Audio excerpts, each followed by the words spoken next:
It was a routine call, smoke coming from an abandoned building. Within minutes, firefighters were able to determine the flames were centered on the 3rd floor. The aerial ladders were doing the job from the back of the building, but electrical wires made it impossible to move in from the front. That's when this crew of firefighters hauled in a wooden ladder.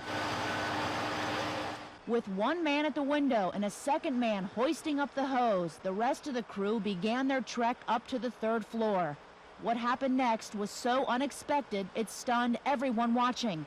It happened with 5 men on the ladder.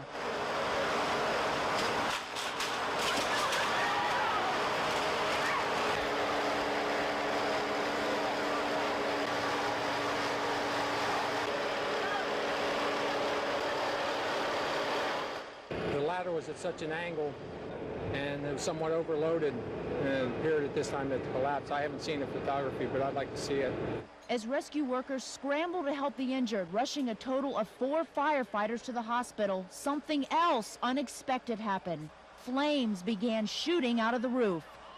The problem now, 3 firefighters, at least 3 of them now trapped upstairs. The flames are getting closer. They're now trying to get a ladder up to get them out.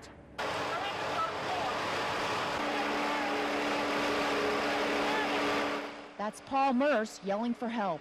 After that, it was a matter of we had a lot of fire and everything up in there. We had a hose line that wouldn't get us back far enough to really help us out. Fire Chief Bill Miller watched with a very concerned look as 3 of his men waited on the 3rd floor windows to be rescued from the burning building. The flames were less than 20 feet away.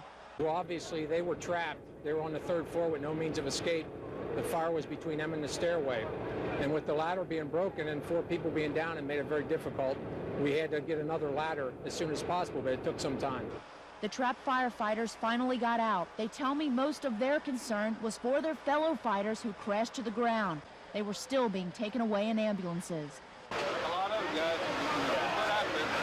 The heat then began taking its toll. This firefighter collapsed from heat exhaustion, and he wasn't the only one. At least 3 others were treated from the intense heat.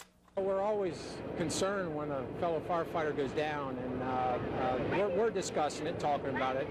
And we do have somebody en route to the university now to check on them. 2 investigations are now underway from this Avondale fire. One into what caused the fire, and a second into what caused the fire ladder to collapse, sending 4 men to the hospital. Lisa Cooney, News Channel 5.